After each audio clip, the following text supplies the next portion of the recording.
महात्मा वृंदावन आ रहे थे, रास्ते में कन्नौज पड़ी, पैदल पैदल आ रहे, भाग बनाया भाई आज किसी भक्त के यहाँ विश्राम करें।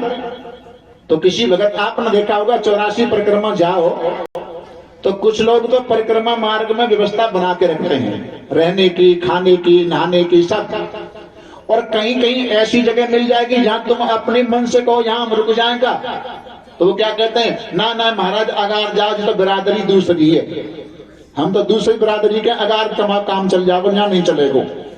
ऐसे ही संतों का उपहास कर दिया। कन्नौज वालों ने बोले महाराज हमारे व्यवस्था नहीं बन पाएगी, अजामिल बहुत बड़ा भक्त है, वहां चले जाओ। और अजामिल संतों को देखकर वैसे ही डरता, जल जाता था। अजामिल उस समय घर पर नहीं था। महात्मा दरवाजे के सामने आए और जंगल से जिस पत्नी को लेकर अजामिल आया, उसने संतों की टोली को देखा तो उसके नेत्र नम हो गए। मेरे पति के अंदर की श्रद्धा नहीं है, संतों की सेवा करे। बाहर निकल के आई, महाराज मैं शरीर से आपकी सेवा नहीं कर सकती, लेकिन भोजन सामग्री आपको दे दूं तो भोजन बना के पा सकते हो। वैष्णव संत जो सफेद कपड़े वाले संत होते हैं, या तो वो अपने हाथ से भोजन बना के भोग लगाएंगे या किसी के निमंत्रण पर जाकर भोग लगाते हैं। और सन्यासी महात्मा जो होते हैं ये भिक्षा करके भोग लगाते हैं, भिक्षा करते हैं। हम तो वैष्णव संत हैं। आज महाराज उनको भोजन सामग्री मिली और भोजन बनाकर भोग लगा करके निवृत्त हुए,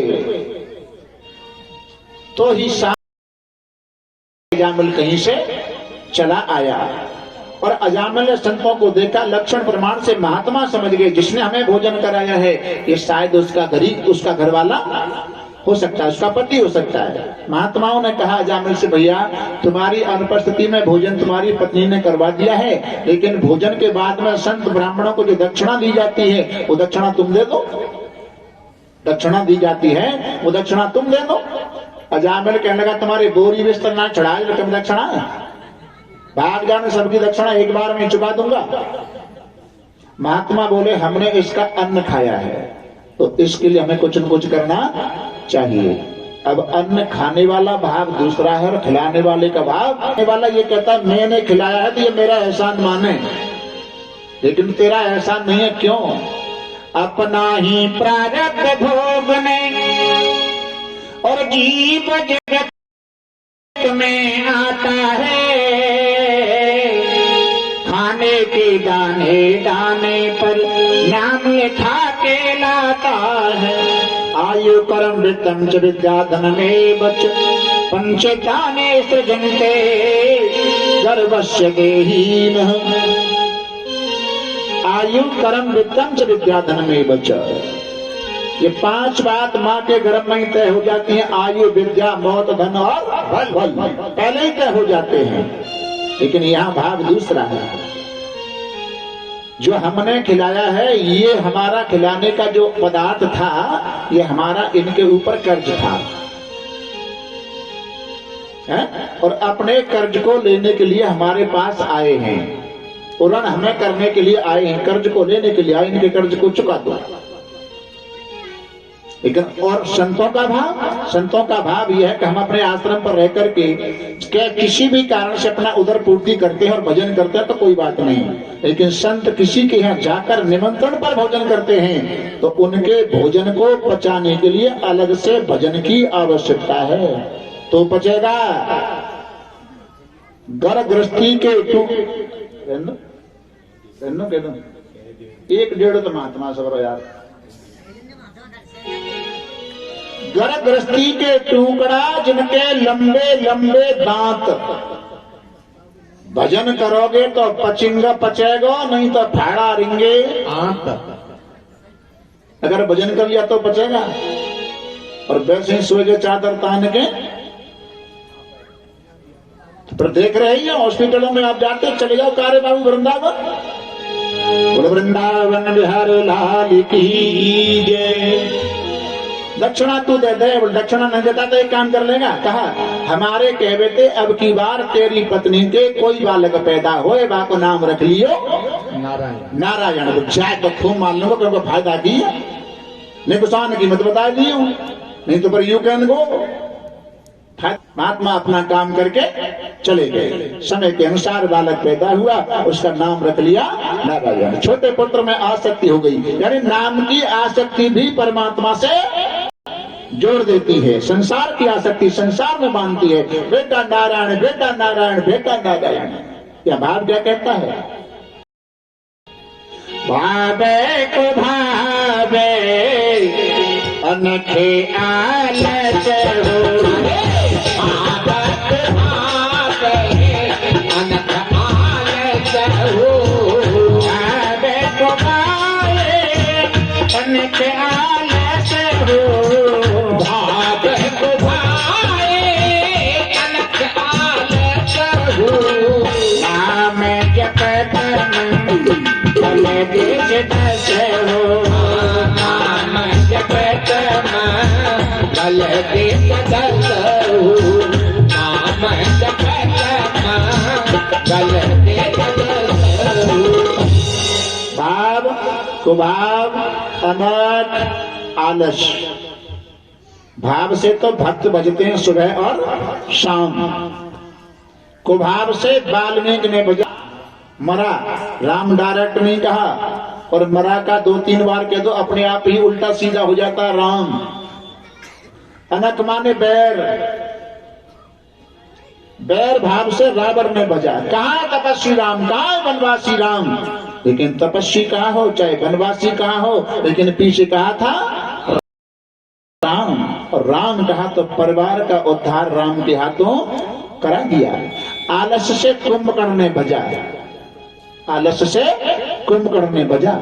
ये राम के नाम की महिमा बता रहा हूं। जब कुंभकर्ण के पास में रावण गया, विनाश पूरा करवा लिया, अंत में जब गया और अपना भाव बताया, इस प्रकार सीता जी का हरण करके लाया हूं, लंका का युद्ध चल रहा है।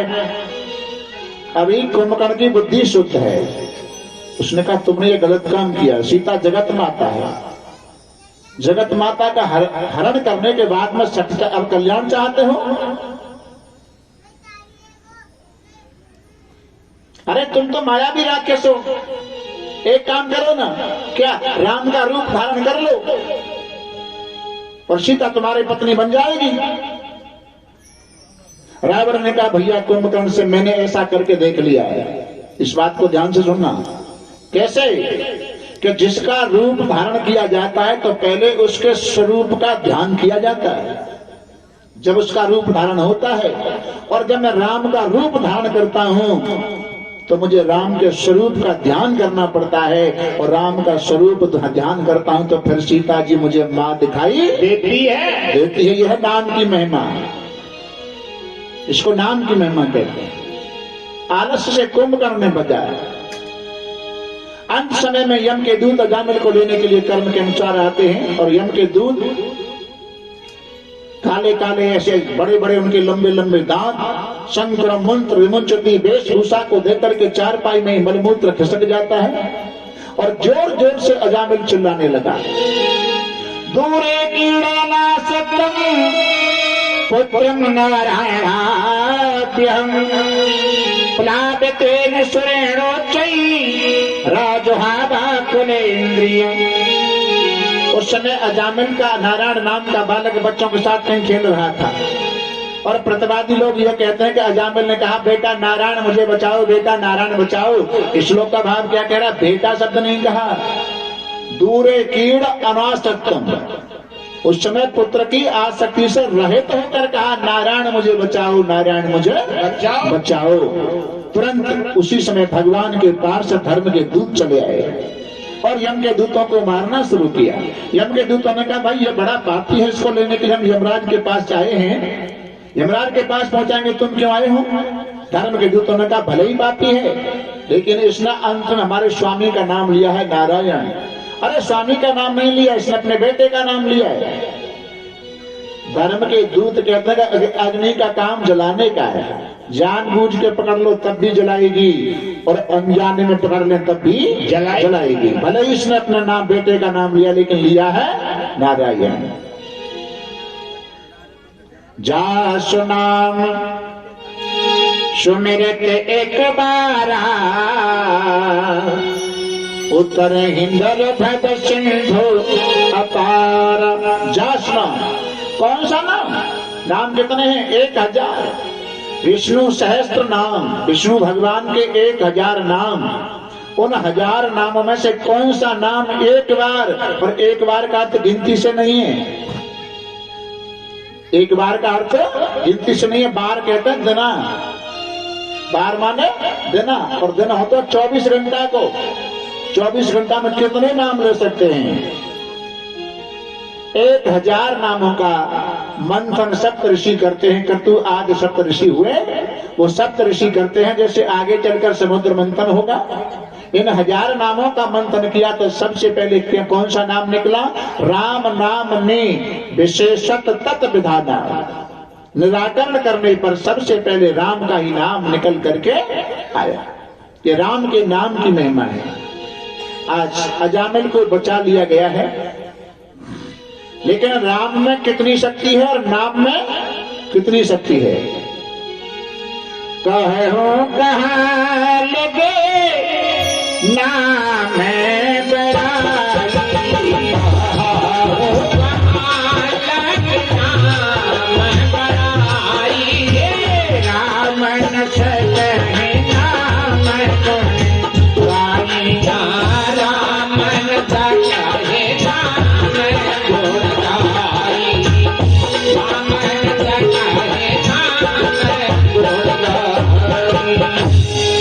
नाम की महिमा कहाँ तक गाई जाए? यानी नाम की महिमा ऐसी है कि जिसको राम भी इसका वर्णन नहीं कर सकते। क्यों?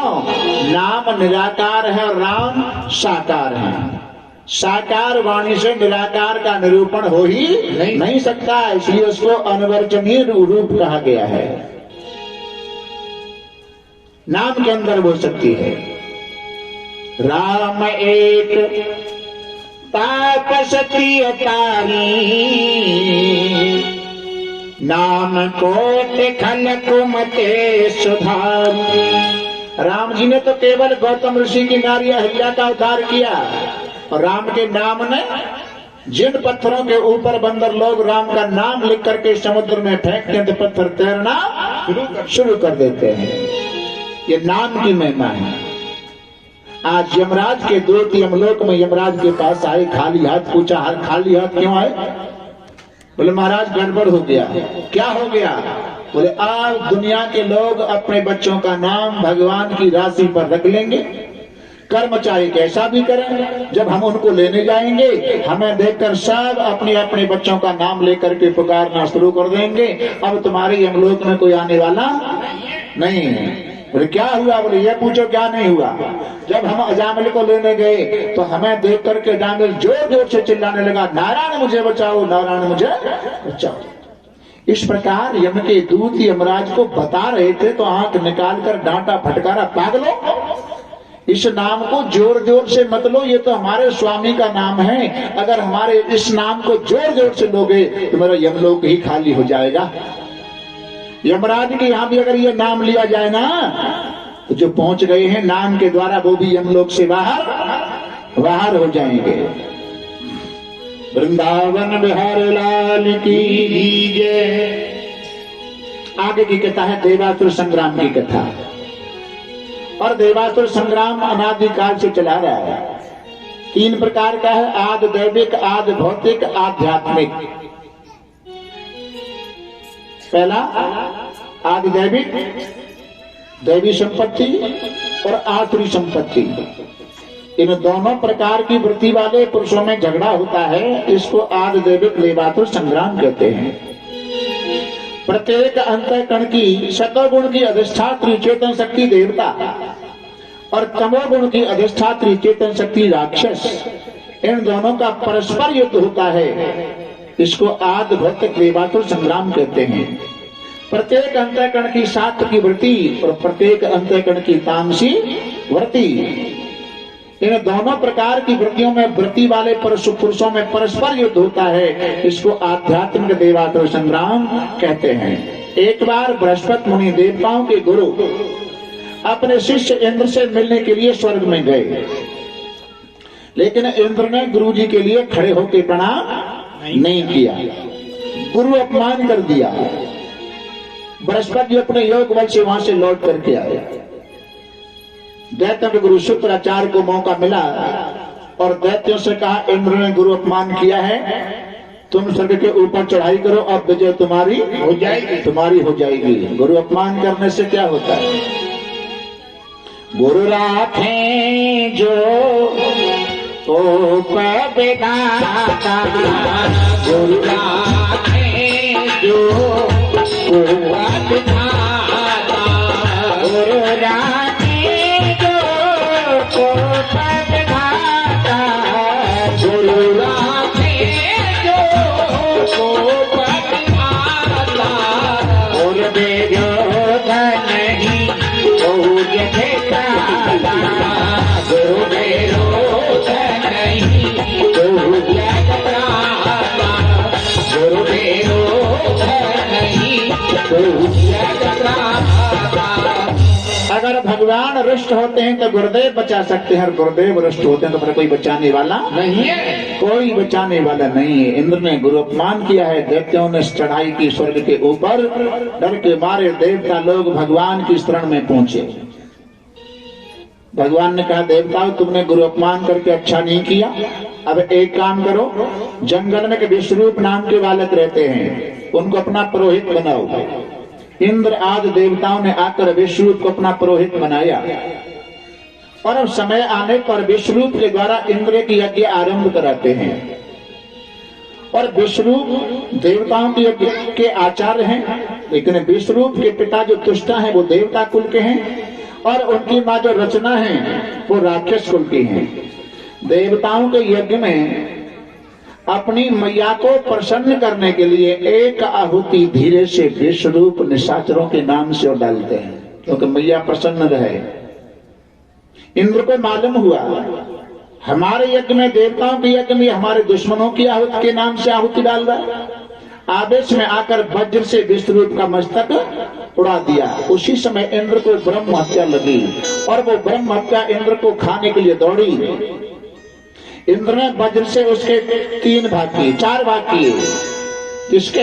ब्रह्म हत्या के। कहां किस किस को दिया? एक भाग तो वृक्षों को दिया, जो वृक्षों में गोंद जैसा आता है ना, ये वृक्षों को ब्रह्म हत्या का दोष लगा है। एक भाग पृथ्वी को दिया, जहां ऊसर जमीन है, अन्न कभी पैदा नहीं होता, ये पृथ्वी को ब्रह्म हत्या का दोष लगा है। तीसरा भाग जल को दिया, जल के ऊपर काई जैसी रहती है, ये उस जल को ब्रह्म हत्या का दोष लगा है। और चौथा भाग हमारी बहन बेटियों को दिया, ये कभी कभी पूजा के लायक नहीं रहती, अशुद्ध हो जाती हैं, इनको ब्रह्म हत्या का दोष लगा है। अब तुष्टा को मालूम होता है मेरे पुत्र विश्वरूप को इंद्र ने मारा है, तो प्रतिशोध की भावना से तुष्टा एक यज्ञ आरंभ करवाते हैं, और उस यज्ञ में संपुट रखा गया, स्वाहेंद्र शत्रुर वर्धस्व, इंद्र को मारने वाला पुत्र पैदा हो जाए। यद्यपि बहुना दिशे तथापि पठ व्याकरणम, अगर वेद मंत्रों की शुद्धि करनी है तो व्याकरण की आवश्यकता है। वेद के 3 स्वर होते हैं, उदात्त, अनुदात्त, स्वरित। संपुट क्या है? स्वाहेंद्र शत्रुर वर्धस्व, ये संपुट है यज्ञ का। भागवत का संपुट क्या है? श्री कृष्ण गोविंद हरे मुरारे हे नाथ नारायण वासुदेवा। रामचरितमानस का संपुट क्या है? मंगल भवन अमंगल हारी द्रवहु सुदशरथ अजिर बिहारी। ये संपुट है। एक संपुट और है, 13 अक्टूबर 2021। बीते समय में मेरी कथा खनौली के पास में हुई थी। खनौली उजरई गांव पड़ता है, वहां कथा हुई। वहां संपुट वाले मुझे बहुत मिले। कथा चालू है जाए, और पांडाल में पर्दा थोड़ा ऊपर था, यहाँ तो चारों तरफ से बंद है, आगे साइड खुली है, और गद्दी पे बैठ के हमें बड़े दर्शन हुए उनके संपुट वाले के। बताऊं बात? कहता है बंसी, हरियाणा में बंसी कहता है, बात चिलमते बंसी भारी ढल्लई और एक इतई बड़ी, एक इतई बड़ी, एक जऊ के बीच की ऐसी छोटी बड़ी, और साथ छोटी सी लई इतई बड़ी। बड़ी ये ले ले, जाते का है जागो, बढ़िया ले ले। दूसरे का अगर पागल है वो जब छोटी सी ना 60 बीघा लगवा दो, 60 बीघा, 60 बीघा ली गई है, यही छोटी सी और नहीं बच रही है। जाको चुनाव भी करे हो, संपट बताओ, भर के तैयार है कि एक सूतेगा और एक में आग लगावे हो। पला खोल दे पला, चिलम चमेली भूख दे दुश्मन की हवेली। और मैं कह रहा हूं दुश्मन की तो हवेली चलते का, बाकी छान को फूसू नहीं फुकेगा तो सवरी आत्मन को राई रे तो नहीं बन जाए। बात कर ली जो 6 महीना पी के देख अभ्यास कर, ठंडी चौनी सी फेंक तो है। और मई कहा दे के सुबह सुबह कुल्ला करता ना, कुल्ला जे छाती घूसा मारता फिर निकरे निकरे मुद्दा ही वो मेहमान जमे को भीतर है केस निकर आ गया।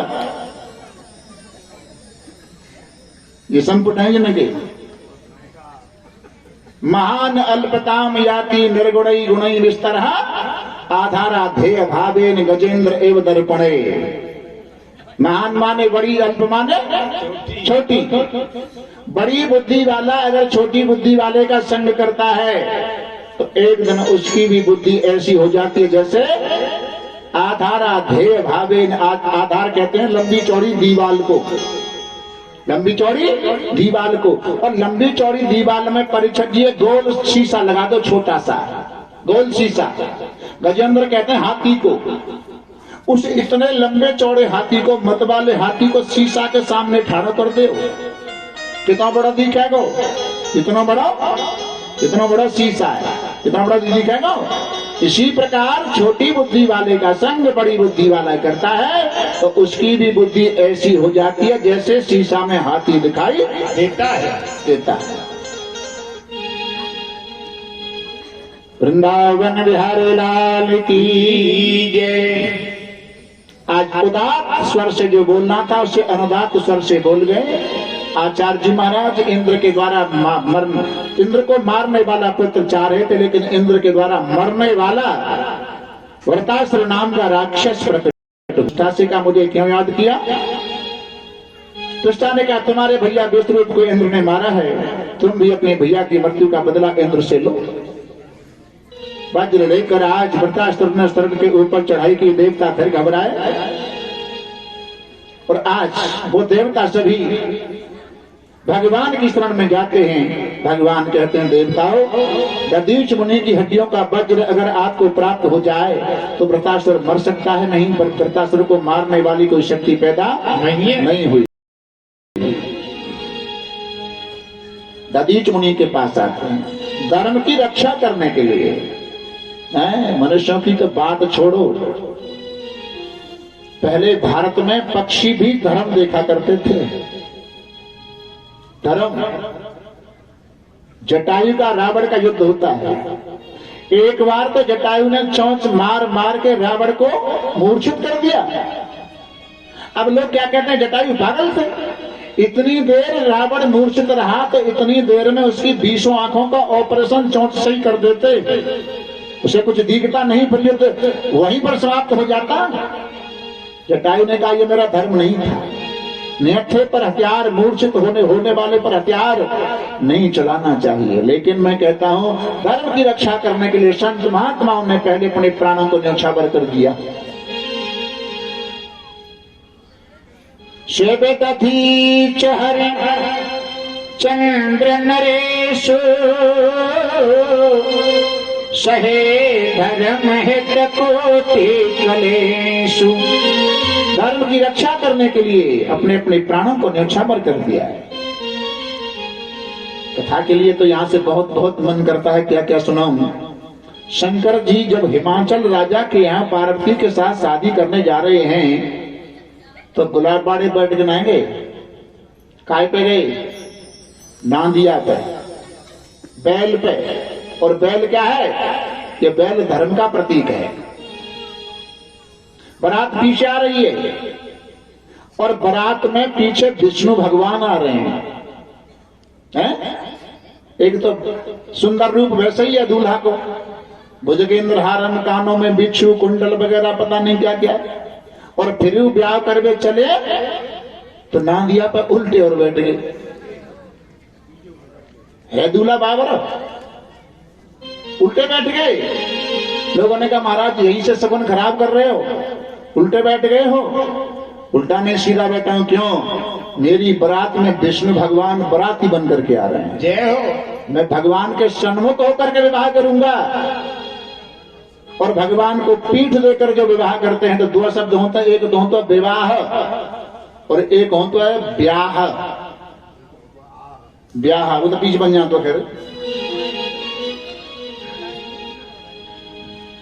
विवाह शंकर भगवान करने जा रहे हैं विवाह। और आगे जब फिर होता है तो भगवान को पीछे छोड़ दे। शंकर भगवान का मुकुट कैसे, मोहर किसका है?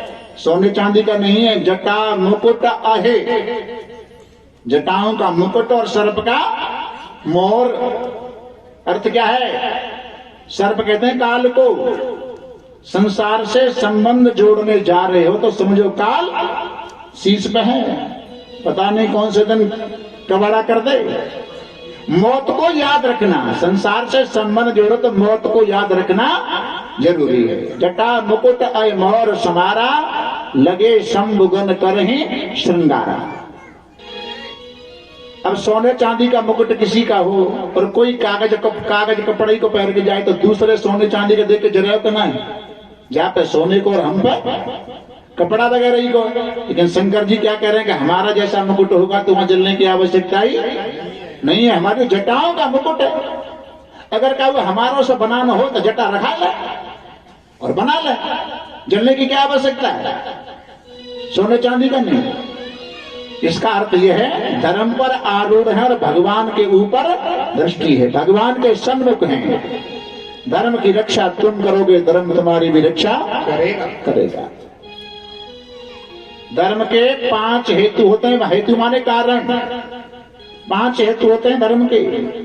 कौन कौन से? माता पिता का भय, ईश्वर का भय, गुरु का भय, समाज का भय और अपने बुजुर्गों की परंपरा का भय। ये 5 भय जहां होते हैं वहां व्यक्ति कभी बिगड़ नहीं सकता।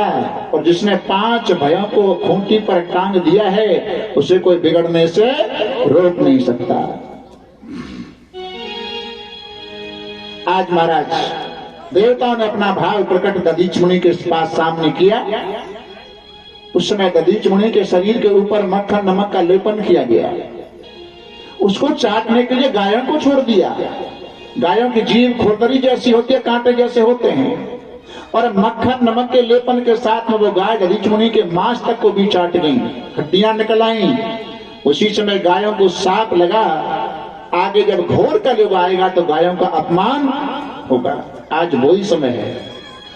आज वो समय आ गया है कि आज के समय में 2 वस्तु को कोई कीमत नहीं है। एक तो गैया की और दूसरी बुढ़ापे में मैया की। यह कथा में हरियाणा में एक गांव पड़ता है, परिक्रमा मार्ग से थोड़ा हटके है, हसनपुर क्षेत्र में पड़ता है। डराना बता रहा था मैं, डराना दूसरे नंबर पर कथा करवाने में। 13 कथा हमारी हो चुकी है 2021 में। तो वहां मैं कथा कह रहा था, मैंने कि मैया की कोई कदर नहीं है। तो एक मैया सामने आवे, हरियाणा की तो हती पर पीढ़ा लेके आवे, मोटी ने के खेप, मोटी नहीं खेप ही। बोले बाबा क्या कह रहा हो? कोई कदर ना। मोए पूछो नहीं बहु के चार हैं कि नहीं सेवा करते हैं? मैंने कि बहु चार हैं। मैंने हाँ सेवा होते खूब। मैंने कि नहीं तो पेंसिल के देख मिलते 2,500 मिलते। मैं तो 23 सेवा ना थे, बटुआ की सेवा है रही है तो 2,500 महीना के हिसाब से पेंशन मिल रही है। 30,000 के बाद साल है गई तो पैसे की कीमत है, तेरी कोई कीमत है। मरना तो उन बेचारी ने को जिनके पास में कोई साधन नहीं। और सेवा भी अगर करनी है मतलब से स्वार्थ में सेवा मत करो। आपने पे 2 लाख अलग धरे मोज जाएंगे तब सेवा करे, तब काय की सेवा है? बदल होगा फिर तो। सेवा तब हुआ तो उनसे कोई स्वार्थ न हो। वो सेवा है।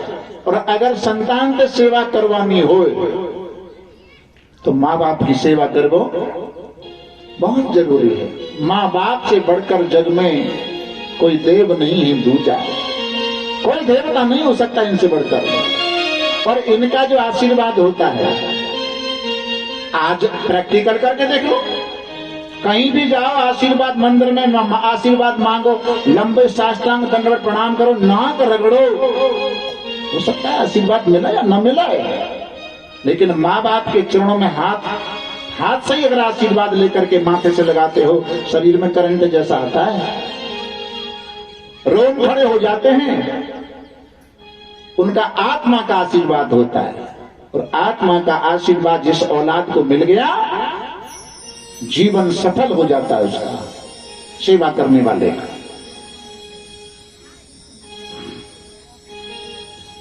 वृंदावन बिहारी लाल की जय।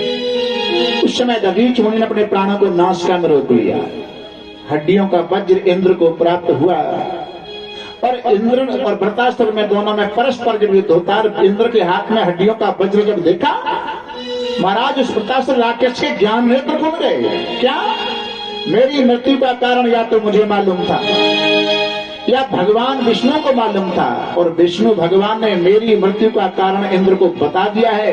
भगवान की ऐसी इच्छा है तो अब इंद्र देर नहीं करे, जल्दी वज्र मार दे ताकि मैं भगवान के स्वरूप में जाके विलीन हो जाऊं, सारूप में पहुंच जाऊं। ऐसे वचन जब इंद्र ने सुने राक्षस के मुख से, तो इंद्र भी लज्जित हो जाते हैं। युद्ध हुआ, वज्र से दोनों भुजाएं काट डाली। अब की बार वृत्रासुर ने इतना मुख खोला कि वज्र के सहित इंद्र को ही निकल गया। इंद्र के हाथ में वज्र था, वज्र से उसका पेट चीर डाला। और सुखदेव जी परीक्षित महाराज से कहते हैं, राजन, अंत समय में वृत्रासुर के शरीर से दिव्य ज्योति निकली और भगवान विष्णु में विलीन हो गई। परीक्षित ने प्रश्न कर दिया, महाराज यह बात समझ में नहीं आई, क्यों? अरे वृत्रासुर राक्षस था, राक्षस के शरीर से दिव्य ज्योति कैसे निकली? उत्तर दिया, वृत्रासुर पूर्व जन्म में चित्रकेतु नाम का राजा था, और डोंगरे जी महाराज कहते हैं कि उनके यहाँ 1 करोड़ रानियां थी।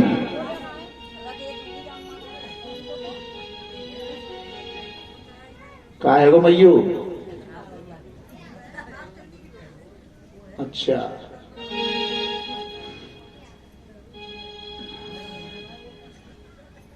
तुलसी हरि की कथा में कदम देव, तुलसी हरि की कथा में बात चला में, और स्वर्ग की तो कहा चले, नरकन पावे ठोर।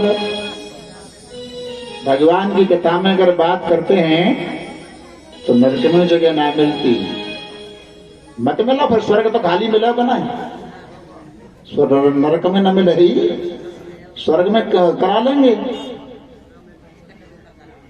एक जगह कथा, जैसे हमारी कल फोन आ रहा था इस बच्चे के पास में, राजस्थान हरियाणा का बॉर्डर पड़ता है उधर नारनौल की तरफ, अलवर से ऊपर आगे 8 नंबर हाईवे है, जयपुर दिल्ली हाईवे, कोटपुतली क्षेत्र में। वहां की भाषा समझ में आज भी नहीं आती है। ऐसे क्षेत्र में कोई व्यास जी महाराज कथा करवे गए, और 2011 1 जनवरी 2011 गुजरों का गांव है बवेरा। वहां मेरी एक कथा पहले, यानी जब से गांव बसा तब से मेरी कथा हुई थी, उसमें 3 कथा कर दी मैंने। ऐसी जगह पर कथा हुई तो हमारे पूरा स्टाफ साथ में था, कृपाल वगैरह सब थे। ऐसी जगह कथा है रही तो एक शाम को जैसे हमारा कमरा है तो वो पांडाल से थोड़ा रास्ता में पड़े, व्यास जी पहुंच गए पहले। बूढ़ी मैया जा रही 80 साल की उम्र, बोलते व्यास तेरा प्रणाम ही कर चलूं। कमरा के गेट पर ठाड़ी है कि बोली, व्यास जी तेरे खुर लागू का खुर।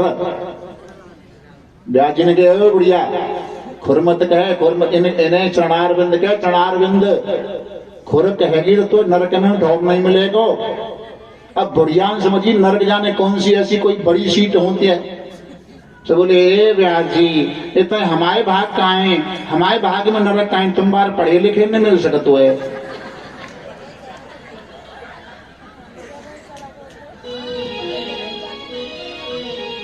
और बताऊं, मेरे को पढ़े न कोई है, पढ़े लिखे न कोई है, बता दूं। ट्रेन में अगर कोई टीटी आए और टिकट मत लो तुम, और टीटी आके तुम्हें पकड़ ले, और पकड़ ले और टीटी पूछा के टिकट, तो कहना तो चाहिए बाबूजी, लेकिन तुम बातें कहो मुंशी जी मैं तो टिकट ले वो भूल गो। वो तुम्हारी भाषा से पहचान जाएगा सीधा आदमी है, वास्तव में इसको छोड़ दो। टिकट नहीं ले पाया होगा, छोड़ देगा। और कैप लग रहे हो, चश्मा लग रहे हो, टाई लगी हो, टायरी लग रही हो, और जींस में कस रहे हो, वो नहीं ले। बाबूजी बन के बैठे हो, टिकट लेनी, टिकट बन के ना लेके चुना ले, अच्छा ले, चल 250 रुपया को जुर्माना और 3 महीने की कैद। फतवा करना पढ़े लिखे को जानबूझ के, अर्थात अपने इसी भाव पर आ जाएं। दिव्य ज्योति निकली तो उसके पूर्व जन्म के तपस्या के प्रभाव से। चित्रकेतु नाम के राजा थे, उन्होंने इतनी तपस्या करी, पुत्र की भी प्राप्ति हुई, लेकिन वैराग्य हुआ। 99 रानी उनके पुत्र को मार दिया था। वही वृतासुर चित्रकेतु जो नाम के राजा विद्याधर बने। और विद्याधर आकाश मार्ग से जब जा रहे तो कैलाश पर्वत पर मैया पार्वती को गोदी में बिठाकर भोलेनाथ देवताओं को उपदेश करने में लगे हैं। देवताओं में सनकादि महात्मा जैसे लोग बैठे हैं। अब विद्याधर ने देखा ये कैसे शंकर, कैसे भोले बाबा, अरे ये तो पार्वती को गोद में बिठा करके उपदेश करने में लगे हैं। भोले तो भोले हैं, सहन कर गए, लेकिन पार्वती अपने स्वामी के अपमान को सहन नहीं कर पाई। कहा नीच बुद्धि या सनकादि जैसे महात्मा बैठे हैं, उन्होंने कुछ नहीं कहा। तू शंकर के अंदर विकार देखता है, या मैं तुझे साप देती हूं, तू निशाचर हो जा, राक्षस हो जा। मैया के साप से वही विद्याधर, वही चित्रकेतु नाम का राजा यहां पर वृतासुर नाम का राक्षस बन करके आया। और पिछले जन्म के तपस्या के प्रभाव से उसके शरीर से दिव्य ज्योति निकली, दिव्य ज्योति निकली।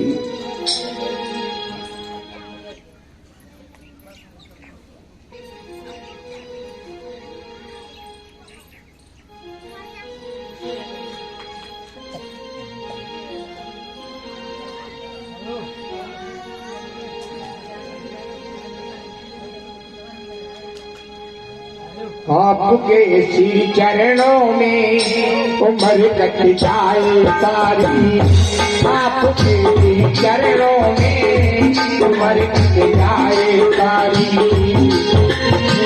चरणों में उम्र कट जाए सारी।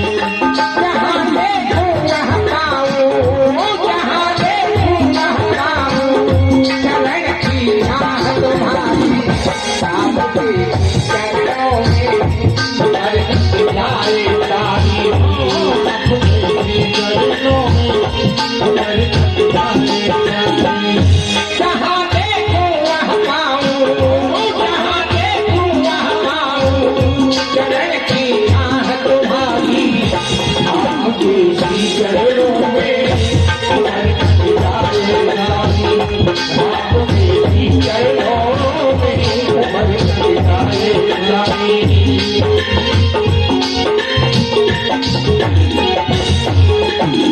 वृंदावन बिहारी लाल की जय। साथ में स्कंद की कथा आती है, भक्तराज प्रहलाद की कथा। प्रहलाद कौन से भक्तों में आते हैं? जिज्ञासु भक्तों में आते हैं। गीता में बताया चतुर्विधा भजन्ते माम जना सुप्रतनो अर्जुन आर्तो जिज्ञासु अर्थार्थी ज्ञानी च भर्तर्षः। प्रहलाद जैसा विश्वास किसी भक्त को हो तो जाए। हिरण्याकश्यप हिरण्याक्ष 2 भाई हैं। हिरण्याक्ष को पहले 12 अवतार धारण करके भगवान ने मार दिया। अब हिरण्याकश्यप सोनकपुर का राजा है और अपने प्रजा वालों से, नगर वालों से कहता है कि ना कोई किसी को मारता है, ना कोई किसी के द्वारा मारा जाता है। लेकिन हिरण्याकश्यप ने घोषणा क्या की? न अपने नगर में, अपने राज्य में न अष्टव्यम, न दातव्यम, न होतव्यम, न दुजा क्वचित। हमारे राज्य में कोई यज्ञ नहीं करेगा, कोई दान नहीं करेगा, कोई धर्म नहीं करेगा, कोई पुण्य नहीं करेगा। यह हिरण्याकश्यप का राज्य। लेकिन भाव क्या बनाया? मेरे भैया को विष्णु ने मारा है, मैं अपने भैया की मृत्यु का बदला विष्णु से लेकर के रहूंगा। जानता है विष्णु छोटा मोटा बलवान नहीं है, पहले उससे लड़ने के लिए शक्ति प्राप्त कर लेनी चाहिए। शक्ति प्राप्त कहां से हो? कौन से देवता जल्दी प्रसन्न होते हैं? बोले ब्रह्मा जी महाराज। पत्नी का नाम है कयाधु।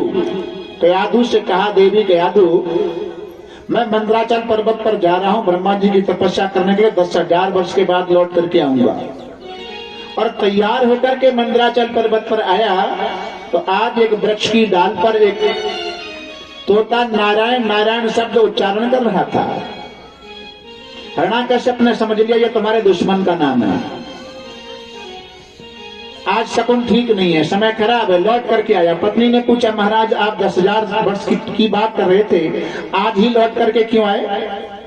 हिरण्याकश्यप ने कहा, क्या बताऊं कयाधु, मैं जैसे तपस्या करने के लिए उद्यत हुआ, एक वृक्ष की डाल पर एक तोता नारायण नारायण शब्द कह रहा था। मैंने समझा समय खराब है। कयाधु के सामने इस प्रकार आके बताया। कयाधु को बड़ी प्रसन्नता हुई कि नाम तो लिया नारायण।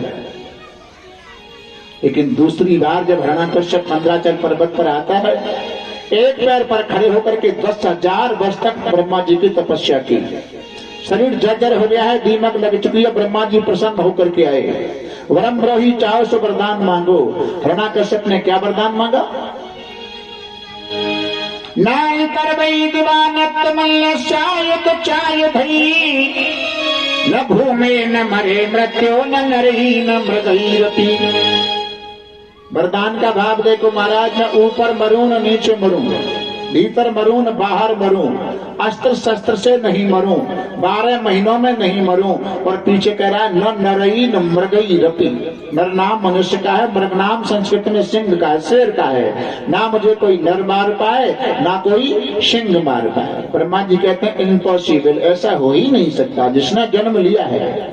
और 2 ही बात जीवन में सत्य है, 2 बात मन को याद रख, जो चाहत निज कल्याण, नारायण एक मौत है, दूजे श्री भगवान।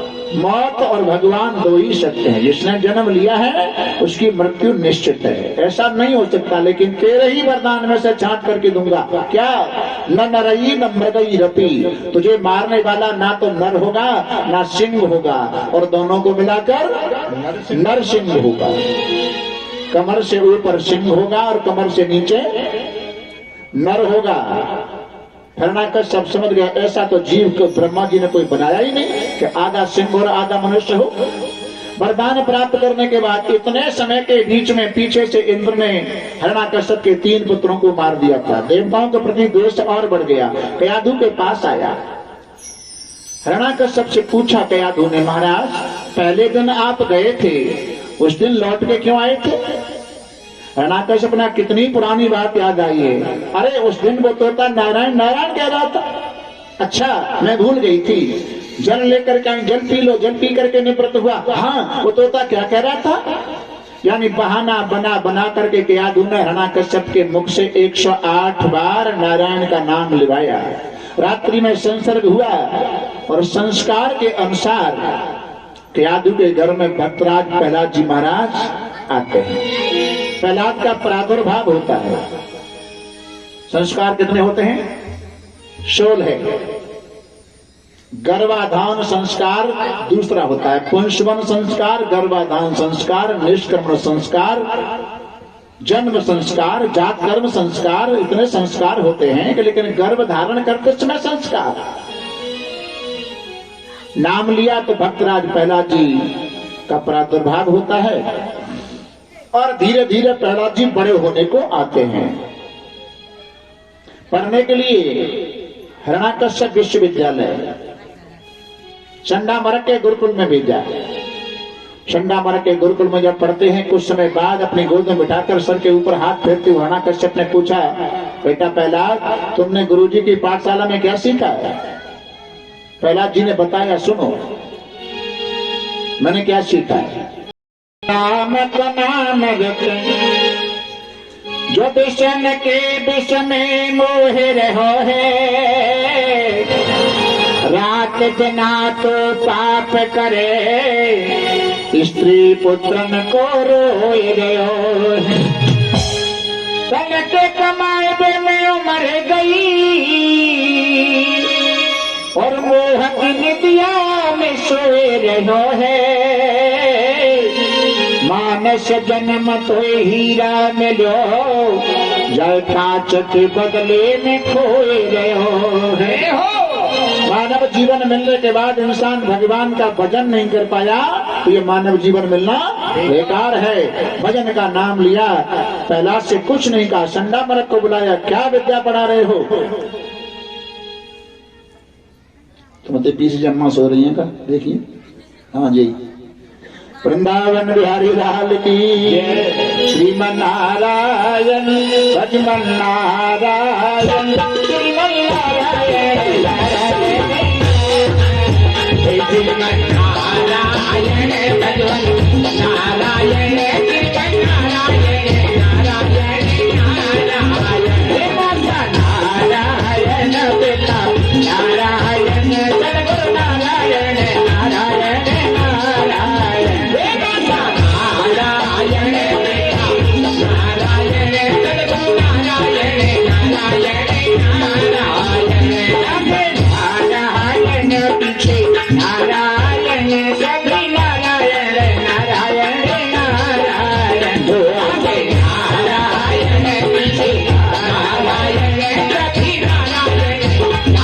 नारायण, नारायण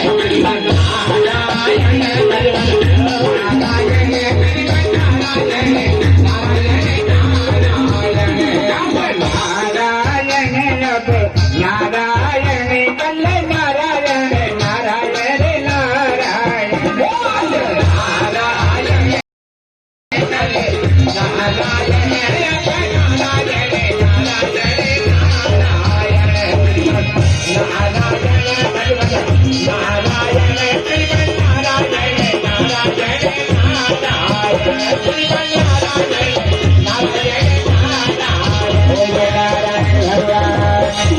जय जय श्री राधे श्याम।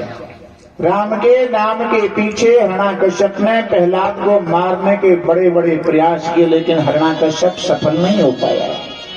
जाको राखे साइया मार सके न कोई, वालन बाका कर सके जो जग बैरी हो। जिसके भगवान रक्षक हैं उसे कोई मार नहीं सकता। एक बार शंडामरक अपने विद्यालय को छोड़कर बड़े गुरु शुक्राचार्य के पास गए, गद्दी को खाली देखा, प्रहलाद जी गद्दी पर विराजमान हो गए, गुरुदेव की गद्दी पर बैठ गए और अपने सखाओं से कहते रहे, पागलो क्या विद्या पढ़ रहे हो? अरे अंतिम यात्रा जीव की परलोक को होती है तो मालूम साथ में क्या जाता है? धनान भूमौ पशवेश गोष्ठे, नारी गृहे द्वार जना शमशान, देह शिकायाम परलोक मार्गे, धर्मान गो गच्छत जीव एक। जिन पशुओं की खातिर हम 4 बजे जगते हैं, वो पशु अंत समय, हम जब अंत समय में जाते हैं तो खूंटों पर बंधे रह जाते हैं, धन धरती सब यहीं पर रह जाते हैं। धनान भूमौ पशुवेश गोष्ठे, नारी गृहिका, और घरवाली घर के दरवाजे तक साथ जाती है। देह चितायाम, और शरीर का अहंकार होता है तो चिता तक साथ जाता है। जना शमशान, संबंधी लोग शमशान तक साथ जाते हैं। धर्मान गो गच्छत जीव एक, और साथ में अगर कुछ जाता है तो जीव ने अपने जीवन में जो धर्म पुण्य किया है वही साथ जाता है, वरना को साथ जाने वाला नहीं है। इतना उपदेश करके प्रहलाद ने आगे आगे कीर्तन करना शुरू किया। आगे आगे प्रहलाद, पीछे पीछे प्रहलाद की सखा, और कीर्तन की आवाज को शंडामरक ने सुना तो विद्यालय में नहीं आए, सीधे हिरण्याकश्यप के पास गए। कहा, राजन अभी तक तो आपका ही पुत्र भगवान के भजन की बात करता था, लेकिन आज तो उसने विद्यालय को ही मंदिर बना के रख दिया, वो तो कीर्तन कराने में लगा है। आवेश में आकर के हिरण्याकश्यप ने 2 निशाचरों को भेजा, जाओ प्रहलाद को पकड़ के लेके आओ। प्रहलाद को पकड़ने जब 2 राक्षस गए तो प्रहलाद जी नेत्र बंद करके तन्मय होकर कीर्तन कराने में लगे, और जैसे प्रहलाद को पकड़ने की कोशिश उन राक्षसों ने की तो प्रहलाद की भक्ति का प्रभाव उनके ऊपर ऐसा पड़ा कि आज जब निशाचर भी तालियां बजा करके नाचना शुरू कर देते हैं। लौट के नहीं आया। अब की बार हिरण्यकश्यप स्वयं गया और परीक्षित से सुखदेव जी कहते हैं, राजा अगर कीर्तन करते प्रहलाद को हिरण्यकश्यप पकड़ने की चेष्टा करता तो आज दुनिया की कोई शक्ति नहीं थी कि हिरण्यकश्यप को नाचने से रोक लेती। ये नाम की महिमा है, लेकिन स्पर्श नहीं किया। विद्यालय में जाकर हिरण्यकश्यप ने गदा का प्रहार किया, बलवान था, और गदा के प्रहार से पृथ्वी जब कांपने लगी, आसन पृथ्वी के ऊपर था, आसन भी हिलने लगा। प्रहलाद ने घबरा के कीर्तन बंद कर दिया और कीर्तन बंद हो गया। तब प्रहलाद को हिरण्यकश्यप ने पकड़ लिया और कहा, तू कहता है मेरा भगवान, बता तेरा भगवान कितना बलवान और कहाँ रहता है। मुस्कुराते प्रहलाद जी कहते हैं, पिताजी वो मेरे ही भगवान नहीं है, न केवलम में भगत राजन, वो दुनिया के भगवान है। सबई बलम बलनाम चा परेशान, बलवान कितने हैं कि बलनाम का जो शब्द है मेरे प्रभु उससे भी बलवान है। परे बरे में स्तर जंगमायो ब्रह्मांडयो ये न वंश प्रणीता, मेरे भगवान इतने बलवान है। अच्छा तो कहाँ रहता है? महल के खंबे की तरफ इशारा किया हिरण्यकश्यप ने, तेरा भगवान सब जगह मौजूद रहता है तो इस खंबे में दृश्यते, इस खंबे के अंदर दिखाई क्यों नहीं देता? विश्वास भरे शब्दों में प्रहलाद जी ने कह दिया, पिताजी मेरे भगवान तो खंबे के अंदर भी हैं। और वहां की बात नहीं है, उन प्रहलाद जैसा विश्वास अगर आज किसी भक्त को हो जाए तो महल के खंबे के अंदर नहीं, भगवान तो इस पांडाल के हर खंबे के अंदर अगर कोई प्रहलाद बन के देखे तो सही। जय हो। शूर अनेक फिरे कर्मागत, पई पद सूर सुस्वाद कहा, पुन ताल मजीरा बजाती फिरे, मीरा मत बारिश चाहत, सिया राम कथा के बनान लिखी, तुलसी जैसी मर्याद कहा, नरसिंह बसे प्रतिखंबन में, आज काढ़न को प्रहलाद कहा। जय हो। प्रहलाद की आवश्यकता कोई प्रहलाद बन करके देखे, भगवान पांडाल के खंबे से प्रकट हो जाएंगे। भगवान के ऊपर विश्वास तो हो। और ये कहा मेरे भगवान खंबे के अंदर भी हैं। आदेश में आकर के हिरण्यकश्यप ने महल के खंबे के ऊपर गदा का प्रहार किया। नरसिंह भगवान को चिंता हुई, अगर आज मैंने अपने भक्त को महल के खंबे के अंदर से दर्शन नहीं दिया तो मेरे भक्त की वाणी झूठी हो जाएगी। सत्यम वेदातम निज प्रभासतम, व्याप्तम च भूतेषु खिलेषु चात्मन, अपने भक्त की वाणी को सत्य करने के लिए जैसे महल के खंबे के ऊपर प्रहार किया तो हुम्बारंभ करते हुए नरसिंह भगवान महल के खंबे के अंदर से प्रकट होकर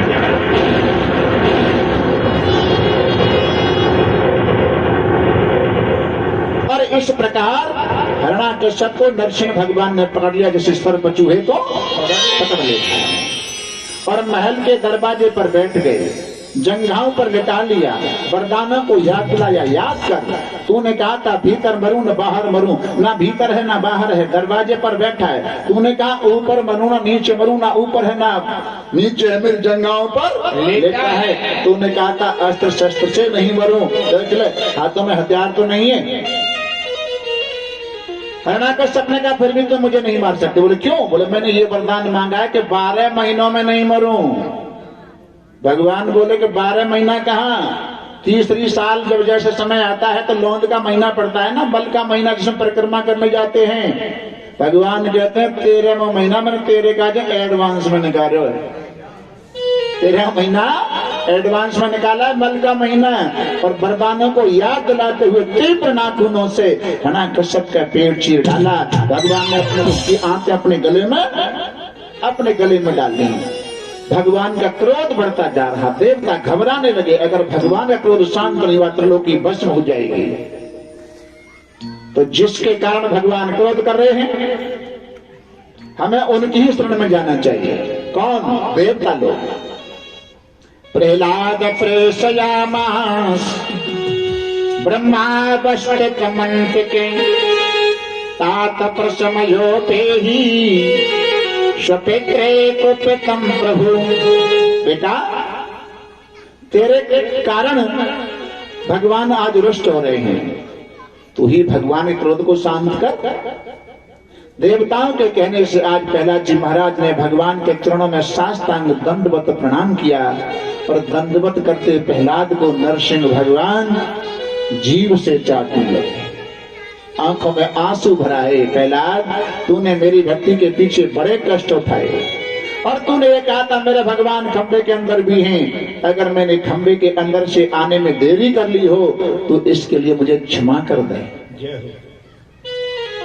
भक्त से भगवान क्षमा याचना मांग रहे हैं। बरम ब्रोही चाहे सो वरदान मांग। प्रहलाद ने कहा बस कुछ नहीं चाहिए, आपके दर्शन की आवश्यकता थी, दर्शन हो गया। प्रहलाद जी ने कहा लेकिन लोग यहाँ एक तर्क निकालते हैं, क्या हिरण्याकश्यप राक्षस था, लेकिन भगवान ने उसके अंतड़ियों को अपने हृदय से क्यों लगा लिया? गले में डाला तो आंतें हृदय से लग जाती हैं, हृदय से क्यों लगाया?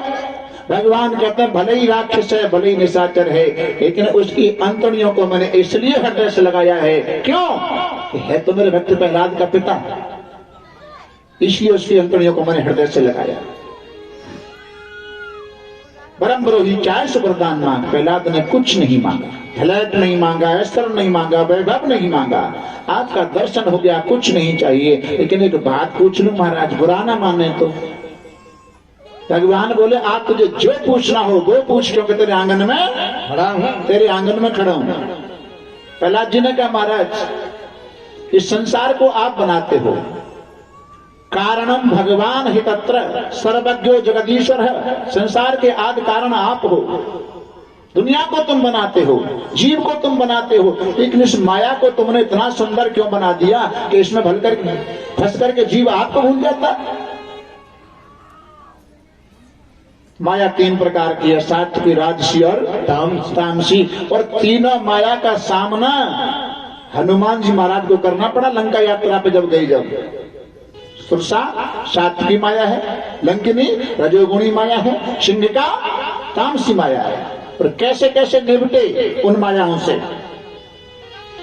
भगवान कहते हैं प्रहलाद माया बनाई थी मैंने जीव के दिन गुजारा करने के लिए, और जब माया में फंस गए जीव मोह भूल जाए तो भैया मेरा कहा दोष है, मेरा क्या दोष है?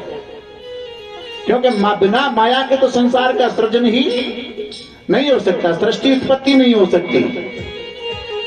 लेकिन आज तुझे वरदान देता हूं कि आज के पर्यंत मैं तेरे वंश में आगे चलकर किसी का वध नहीं करूंगा आगे चलकर। और प्रहलाद से वरदान मांगने के लिए कहा तो प्रहलाद को मौका मिला है, क्या दोगे? अगर मांगू तो बोले दूंगा। तो क्या मांगा?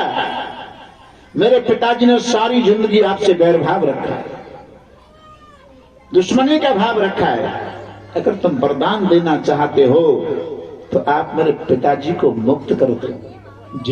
पिताजी की मुक्ति का नाम लिया, भगवान नरसिंह भगवान रोते हैं, प्रेम आंसू बहाते, वाह प्रहलाद वाह, जो पिता तुझे पग पग पर मारने की चेष्टा करता रहा और ऐसे पिता की तो मुक्ति की बात करता है। अरे मेरा आशीर्वाद है, मेरा वरदान है कि तेरे जैसा पुत्र जिस परिवार में हो जाता है उसके एक पिता का उद्धार नहीं, उसके तो 21 पीढ़ियों के उद्धार होते हैं। ओ अर्थ पुत्रेण जायन्ते, ऐसे पुत्र के जन्मने से कोई फायदा नहीं है। यो न विद्वान धार्मिक, ना वो विद्वान है और ना वो धर्म करने वाला है।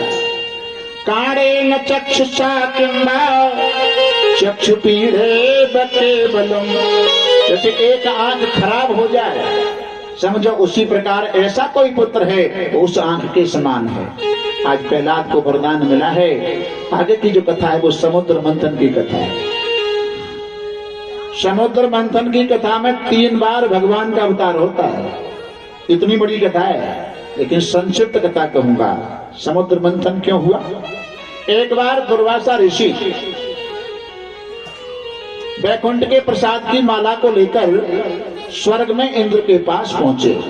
प्रसाद की फूल माला वगैरह ऐसी माला, प्रसाद तो है, ऐसी माला को लेकर पहुंचे और इंद्र को वो वैकुंठ का प्रसाद दिया तो इंद्र ने अहंकार में आकर उस माला को अपने हाथी के गले में डाल दिया, प्रसाद का अपमान कर दिया। अच्छा, प्रसाद किसे कहते हैं भाई?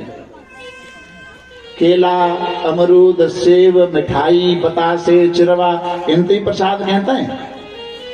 प्रसाद में 3 अक्षर हैं, प्रसाद। प्र माने प्रभु, सा माने साक्षात, दा माने दर्शन। और दर्शन किसे कहते हैं? दृश्यते अनेन इति दर्शनम। दर्शन माने कृपा, प्रसाद माने कृपा। और प्रसाद को कृपा क्यों बताया, आगे कल कथा सुनाऊंगा वैसे। लेकिन सुग्रीव से राम जी ने यह कहा था, अब एक बात बताओ, वाली तुम्हारा शत्रु है कि नहीं? मित्रता जब राम जी से हो गई है तो सुग्रीव की चतुराई देखो। जब ये प्रतिज्ञा ही कर चुके हैं कि मैं निशाचरों को विहीन कर दूंगा, बाली को मार दूंगा, एक बाण में मार दूंगा, तो फिर मैं काहे के बीच में अपना श्रेय लूं कि मैं मरवा रहा हूं? ये अपने आप ही मारेंगे। तो तुम्हारा शत्रु है कि नहीं? बोले कौन कहता है? बाल परम हित जास प्रसादा, मिले हो जास तुम समन विषादा। बाली तो मेरा परम हितैषी है, जिसकी कृपा, प्रसाद माने कृपा से ही तो आप मिले हो, अगर बाली नहीं होता। जो वशिष्ठ जी का दोहा है ना, भरत जी के सामने जो रख रहे हैं, सुनहो भरत भाभी प्रबल, बिलख कहो मुन नाथ, हान लाभ जीवन मरण यश अपयश विधि हाथ। अब इसका अर्थ हम क्या लेते हैं? बोले 6 वस्तु, हान लाभ जीवन मरण यश अपयश, ये ब्रह्मा जी के हाथ हैं। लेकिन प्रत्येक वस्तु पे कोमा है, हान पे कोमा, लाभ पे कोमा, जीवन पे कोमा, मरण पे कोमा, सब पे। इसका अर्थ राम के बन जाने से भरत जी हानि किसको हुई है? अयोध्या वासियों को। जो राम को राजा देखना चाहते थे उनको हानि हुई। लाभ किसको होगा? वनवासियों को जो राम का दर्शन करेंगे। हान लाभ जीवन, जीवन किसका है? बोले सुग्रीव तेरा और विभीषण का। मरण किसका है? वाली का और रावण का। यश किसका है? भरत तेरा। और अपयश किसका है? तेरी मां कैकेयी का। तो मिले राम तुम समन विषादा, तो प्रसाद माने कृपा के है, यानी कृपा को ठुकरा दिया, प्रसाद को ठुकरा दिया। आवेश में दुर्वासा जी आई। दुर्वासा किसे कहते हैं? निर दोष दुर, ये व्याकरण के उपसर्ग हैं। काम कहते हैं तो इच्छा हो गई, और निश लगा दिया, निष्काम कह दिया तो बिना इच्छा हो गई। सदुपयोग कह दिया तो अच्छा उपयोग हो गया, और सद की जगह दुर शब्द लगा दिया तो बुरा उपयोग हो गया। है दुर्वासा, जिनकी वासनाएं अच्छी नहीं है, जिनका वाणी पर संयम नहीं है, वो दुर्वासा है। दुर्वासा ने आवेश में क्रोध में आकर के इंद्र को साप दे दिया, जा तूने बैकुंठ के प्रसाद का अपमान किया है, मैं तुझे साप देता हूं, तेरे स्वर्ग का नाश बहुत जल्दी हो जाएगा। शुक्राचार्य मौका देखते हैं, फिर दैत्यों से कह दिया स्वर्ग के ऊपर चढ़ाई करो, तुझे तुम्हारी होगी। ये देवासुर संग्राम फिर जब होने लगा तो विष्णु भगवान, नारायण भगवान कहते हैं कि एक काम करो, तुम्हारा ये युद्ध चलता रहेगा, अब समुद्र मंथन करो। और समुद्र मंथन में मंद्राचल पर्वत की रई बनाई जाएगी और बाष्पीनाथ की नेति, दोनों पक्ष मिलकर के समुद्र मंथन कर सकते हो। लेकिन समुद्र मंथन के लिए निशाचरों को मित्रता निशाचरों से तब तक रखना जब तक आपको अमृत न मिले, और अमृत मिले तो बड़े युद्ध आरंभ कर देना। समुद्र मंथन की कथा है। मंद्राचल पर्वत को लाया गया, बाष्पीनाथ की नेति बनाई गई। अब देवताओं को यह समझाया कि राक्षस होते हैं उल्टी बुद्धि के।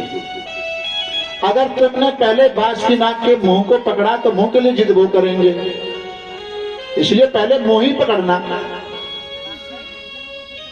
आज मंथन आरंभ हो रहा है, मंद्राचल पर्वत को छोड़ा गया, उसका कोई आधार नहीं था, वो समुद्र में जाने लगा। भगवान ने कछुआ का अवतार धारण किया, अपनी पीठ पर टिकाया, एक अवतार हो गया। यहां तक की कथा को हम समझेंगे। ये समुद्र मंथन क्या है? ये हमारे तुम्हारे जीवन का ही मंथन है। मंद्राचल क्या है? हमारा तुम्हारा मन ही मंद्राचल है। आधार अपना कोई गुरु मंत्र, अपना कोई इष्ट देवता। इस संसार रूपी सागर में मन को रोकने के लिए कोई आधार होना जरूरी है। आज देवताओं ने बादशाह के मुंह को पकड़ लिया तो निशाचरों ने राक्षसों ने कहा, देवताओं कान खोल के सुन लो, हम कोई छोटे बाप के पुत्र नहीं है। समुद्र मंथन करना है तो पूंछ हम नहीं पकड़ेंगे, हम पकड़ेंगे मुंह। देवता तो चतुर बोले जल्दी आओ। पूंछ की तरफ देवता हो गए और समुद्र मंथन में सबसे पहले हलाहल विष निकला। विष को देख करके सभी घबराते हैं। देवता राक्षस कौन इसका पान करे? लेकिन देव और महादेव, देवताओं की समस्या का समाधान महादेव कर सकते हैं। महादेव ने समस्या का समाधान किया, उस विष का पान किया, उदर में नहीं ले गए, कंठ में रोक लिया और विष ने अपना तेज दिखाया तो शंकर का कंठ नीला पड़ गया। बड़े नीलकंठ भगवान की जय। उदर में नहीं ले गए, क्यों? शंकर के हृदय में त्रिलोकी वास करती है।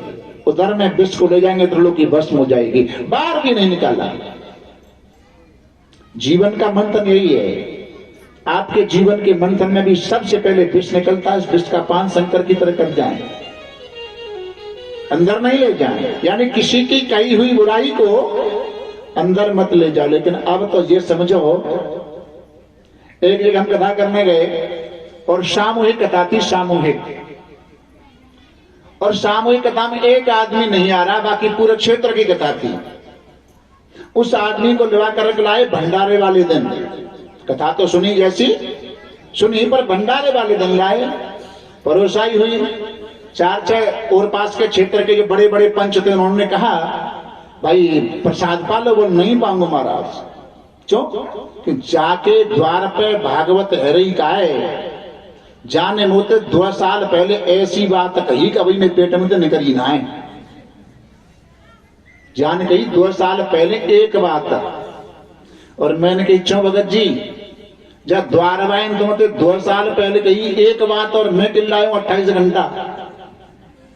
7 दिना 4-4 घंटा किल्लाऊं, 28 घंटा किल्लाऊं। जहां तो एक बात असर ना कर रही का, जिना कर रही चुका वो तो पहली धरी बैठी है, बुरा नहीं कर रही। वरना नहीं कर रही तो कैसे धरी रहेगी? बदले की भावना। जाके द्वारा भैया मैं जाके जाना आऊंगा और अपे ना करवाऊंगा तो जा नहीं बुलाऊंगा। जी भावना जी विश्व है, संसार की बुराई है। अगर जिन निकल जाए अंतःकरण शुद्ध हो जाए, है ना? समुद्र मंथन में 14 रत्न निकलते हैं भाई। जो जिसके लायक था वो उसी को दिया गया है। उच्चश्रवा घोड़ा निकला, वली को मिला। ऐरावत हाथी निकला, इंद्र को मिला। कामधेनु गाय निकली, ब्राह्मणों को मिली।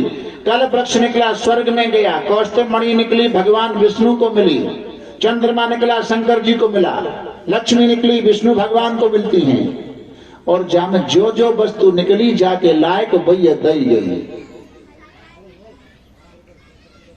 और आज को अमृत और निकले हो कौन सो?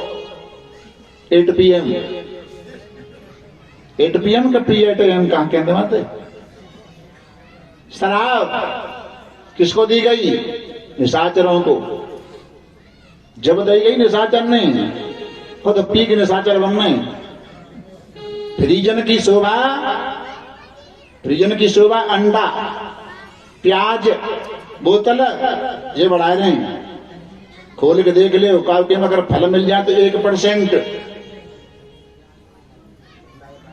महाराज है कहा करो जाए, दारू दवा के रूप में ले लेते हैं। ले ले भाई, तो राजी हम पे तो कोई रुक रहा है। मानो न मानो खुशी आपकी, मानो न मानो खुशी आपकी। 6 तारीख को हम मुसाफिर चले जाएंगे। ये न पूछो कि यहां से कहां जाओगे, वो जिधर भेज देंगे उधर जाएंगे। उधर जाएंगे।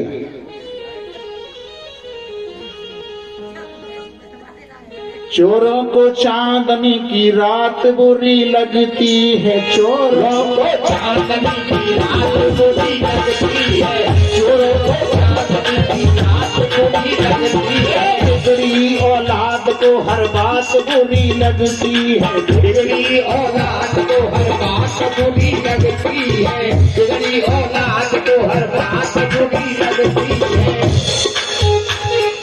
समझाने का एक और है, समझाया उसको जाए जो समझ को माने। और सर के ऊपर होके अगर कोई बर्तन बरसात में उल्टा रखा है, छीना बर्तन है, बरसात कितनी भी होती रहे उसमें एक भी बूंद पानी की जमने वाली नहीं है, जमने वाली नहीं है। अंत में धन्वंतरी भगवान अमृत का कलश लेकर के निकलते हैं, धन्वंतरी भगवान, और उस अमृत के कलश को दोनों पक्ष में छीना जब्ती होती है, तो राक्षस छुड़ा करके भाग गए और देवता बेचारे हाथ मलते रह गए। अब निशाचरों में अमृत के बंटवारे के पीछे परिचर्जित झगड़ा होने लगा। पहले मैं पीऊंगा, पहले मैं पीऊंगा। सूझबूझ करके अपने ग्रस्त के बंटवारे को नहीं कर पाते, अपने भाईचारे के बंटवारे को नहीं कर पाते, उनको ही तो निशाचरों की संज्ञा दी जाती है। अमृत जो कहते रखा, छीना झपटी में उस कलश में से, उस घड़े में से, उस कुंभ में से 4 जगह अमृत छलक गया। 4 जगह अमृत छलक गया तो इन्हीं 4 जगहों पर आज भी कुंभ लगाया जाता है। कहाँ? हरिद्वार में छलका, इलाहाबाद में छलका, उज्जैन में छलका, और उधर नासिक में छलका। तो 4 जगह कुंभ लगाए जाते हैं। आज विष्णु भगवान मोहिनी का रूप धारण करके आते हैं और देवताओं से कहते हैं, देवताओं चिंता मत करो, क्योंकि अब की बार पुरुष रूप में नहीं आ रहे हैं, बहन बेटी का स्त्री रूप धारण करके आ रहे हैं। चिंता मत करो, अब की बार तो वो अमृत में तुम्हें ही पिला के रहूंगा नहीं, क्यों घी बन के आ रहे हैं। देवता बोले, हमें क्यों बहका रही हो? अरे उसको तो कवि का राक्षस पी गए होंगे। बोले कवि उनको नाम राक्षस है, लड़ाई शुरू हो गई है, जो को तो अमृत धरे हो। आज मोहिनी भगवान निशाचरों के पास में आ रही तो कैसे वल्लभाचार्य जी लिखते हैं, अधरम मधुरम नयन मधुरम मधुरम अशोकम मधुरम अधरम मधुरम मधुरम नयनम मधुरम अतिकम मधुरम चले मधुरम मधुराद फते रतनम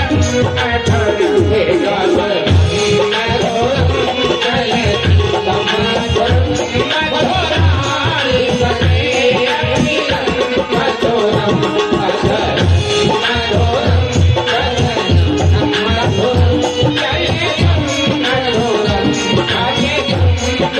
मधुरम भगवान की जय। मोहिनी भगवान इस प्रकार मोहिनी अवतार धारण करके आए, राक्षसों के पक्ष में पहुंचे। राक्षस ने दूर से टकटकी लगा करके देखा, बोले वाह भगवान बड़े दयालु हैं। एक स्त्री पहले निकली, कौन? लक्ष्मी, उसको तो विष्णु ले गया और ये अपने आप ही हमारे पास भेज दिए। आओ देवी आओ, इस अमृत के बंटवारे के पीछे हमें आपस में झगड़ा हो रहा है, तुम इसका बंटवारा कर दो। भगवान तो मोहिनी है, मायापति है, मायापति मोहिनी भगवान बोले, अरे मैं तो स्त्री हूँ, तुम्हें मेरे ऊपर कैसे विश्वास है? राक्षस बोले, तुम्हारा फैसला हमें मंजूर होगा, जो कुछ करोगी वो अच्छा ही करोगी। बोले अच्छा, तो बोले एक काम न करें। कहा, जब गड़ा के अंदर 2 तरह का अमृत है और अमृत को निकलवाने में आपके साथ में देवताओं का भी तो सहयोग रहा है। बोले हाँ हाँ, तो ऊपर तो पतला पतला है, नीचे गाढ़ा गाढ़ा, तो ऊपर से पतले पतले देवता ने पिला दूं, विटामिन क्या तुमने पिला दूंगी। सारी दुनिया जानती है गाढ़ा पतला अमृत नहीं होता, लेकिन आज राक्षस का करें, हाओ तुम जो करोगी वो अच्छा ही करोगी। लाइन लगा करके देवताओं को बिठा लिया। भगवान अमृत पिला रहे, दुनिया जानती है गाढ़ा पतला अमृत कहीं होता ही नहीं। अब देवताओं के सूर्य चंद्रमा के बीच में राहु नाम का राक्षस आकर के बैठ गया। भगवान जानता राक्षस, लेकिन पंक्ति भेद नहीं करते हैं। लाइन में बैठ गया तो अमृत पिलाना पड़ेगा। यद्यपि जग दुख दारुण नाना, सबसे कठिन जाते अपमान। पंक्ति भेद नहीं करना चाहिए। भगवान ने अमृत पिलाया और सूर्य चंद्रमा ने शिकायत की तो भगवान ने सुदर्शन चक्र लेकर के उसका मस्तक उड़ा दिया। तो मरा नहीं, अमृत पी चुका था। दो बन गए, राहु और केतु। आज भी राहु केतु अपने अपमान का बदला सूर्य चंद्रमा से लेते हैं। और भगवान ने देवताओं को अमृत पिलाकर खाली घड़े को छोड़कर भगवान अंतर्ध्यान हो जाते हैं। इस बात पर फिर युद्ध होने लगा। अब देवता अमृत पी चुके हैं, मरते नहीं, निशाचरों का मरना शुरू हुआ और युद्ध काफी समय तक चलता रहा। देव ऋषि नारद युद्ध क्षेत्र में आए और भाग बनाया, अगर आज ही सारे राक्षस मारे गए फिर आगे मेरा मनोरंजन कौन कराएगा। युद्ध को वहीं पर विराम दिलाया। बलि आदि मूर्छित हो गए थे। शुक्राचार्य ने संजीवनी विद्या के द्वारा सबको सजीव किया है। ये देवता के गुरु हैं शुक्राचार्य जी महाराज।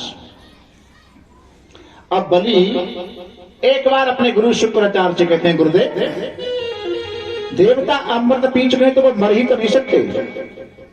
क्या हम देवताओं को पराजित नहीं कर सकते, हरा नहीं सकते? गुरु जी ने कहा अगर देवताओं को हराना है तो 3 बातें। क्या?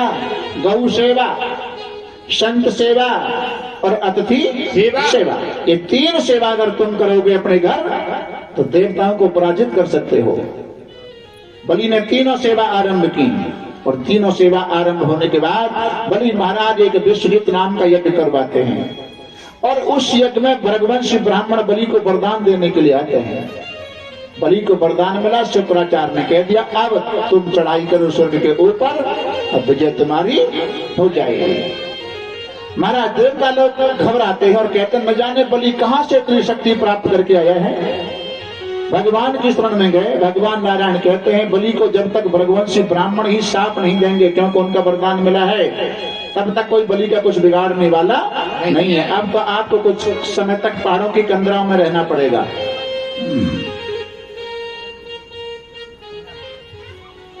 पहाड़ों की कंदरा में रहते रहते काफी समय निकला। एक दिन देवताओं की मां अदिति अपने पति कश्यप से कहती है, देखो मेरे पुत्र कब तक जंगल में भटकते रहेंगे, कोई ऐसा उपाय बता दो मेरे पुत्रों का राज्य मिल जाए। तो मेरा पुत्र कहा तो कश्यप जी ने कहा देवी कौन किसका पुत्र और कौन किसकी मां?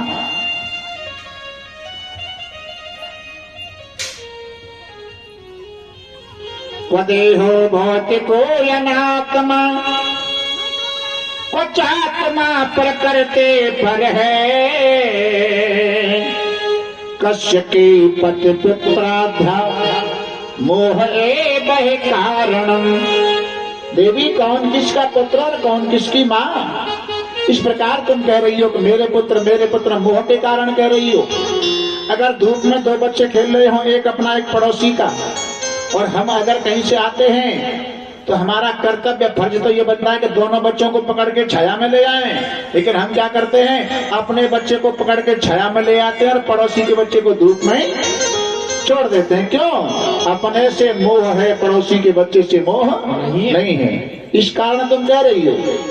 अदिति ने कहा अगर आप मेरी जगह पर होते तो आपको मालूम होता कि पिता माँ का और पुत्र का कितना बड़ा गहन संबंध होता है।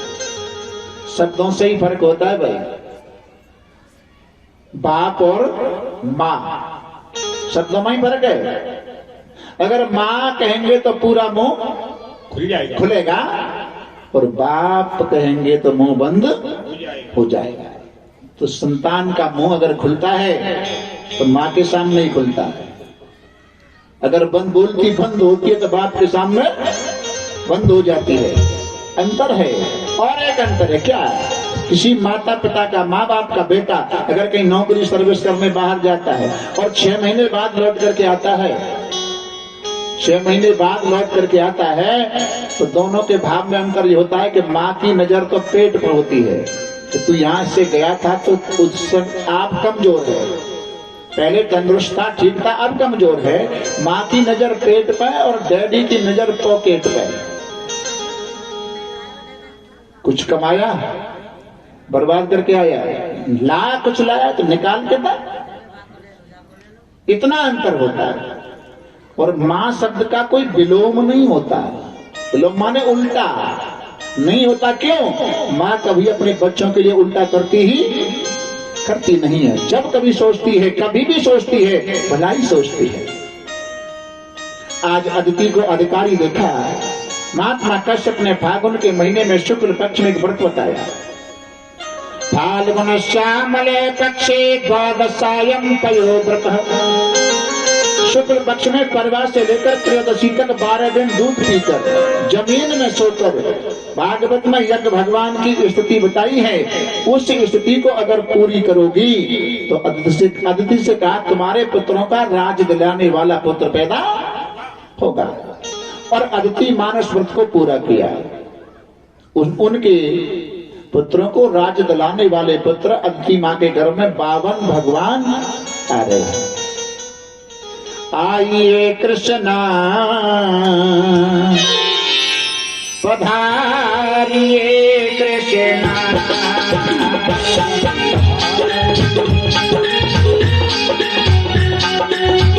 आइए कृष्णा, आइए कृष्णा, पधारिए कृष्णा,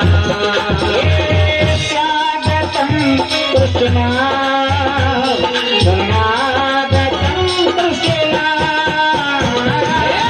स्वागतं कृष्णा, करे स्वागतं कृष्णा,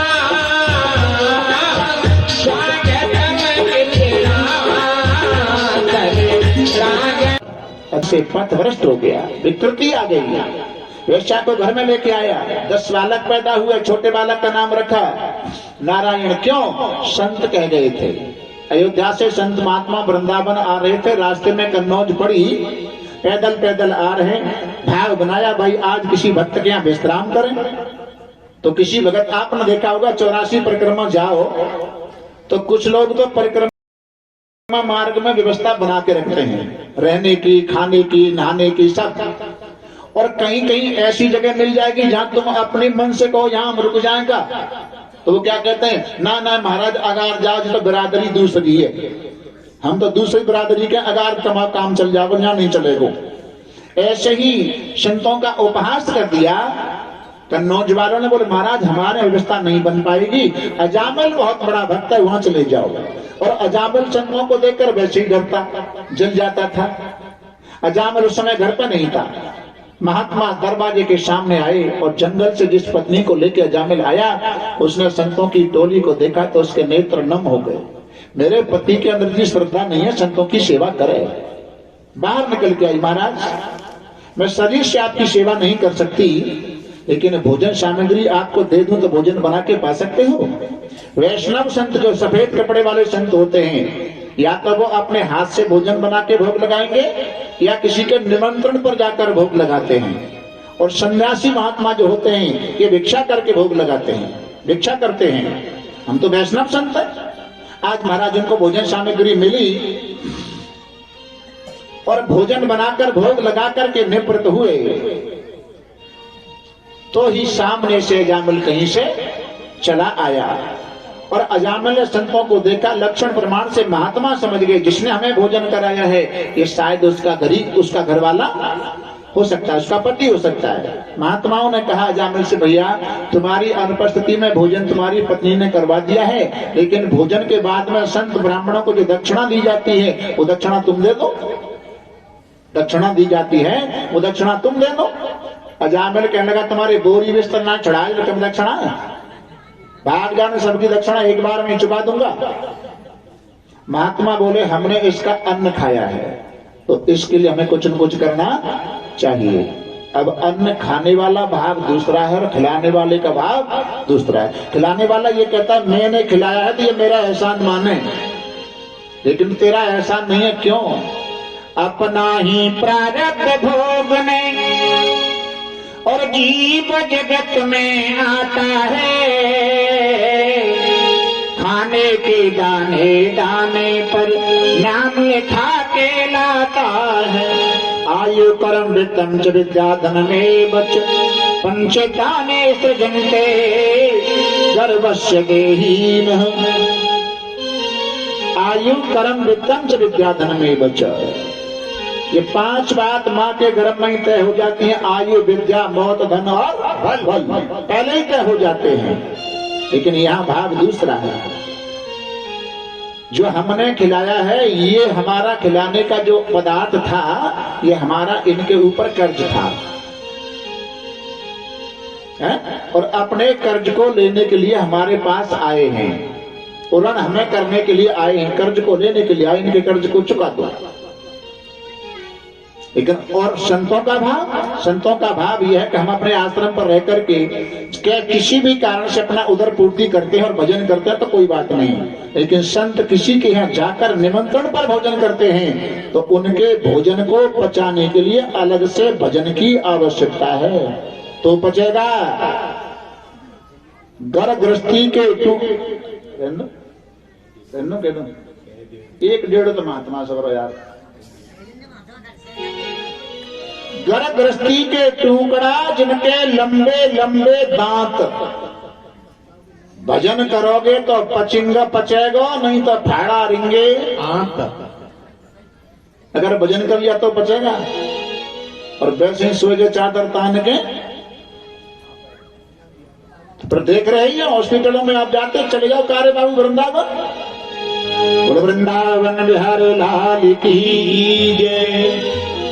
दक्षिणा तू दे दे, दक्षिणा नहीं देता तो एक काम कर लेगा। कहा हमारे कह बेटे अब की बार तेरी पत्नी के कोई बालक पैदा होए बा को नाम रख लियो नारायण। नारायण जाए तो खूब मान लो क्योंकि फायदा की नुकसान की मत बता दियो, नहीं तो पर यू कहन को फायदा की बता। महात्मा अपना काम करके चले गए, समय के अनुसार बालक पैदा हुआ, उसका नाम रख लिया नारायण। छोटे पुत्र में आसक्ति हो गई, यानी नाम की आसक्ति भी परमात्मा से जोड़ देती है। संसार की आसक्ति संसार में बांधती है, बेटा नारायण बेटा नारायण बेटा नारायण। यह भाव क्या कहता है? भावे को भावे अनखे आलच हो,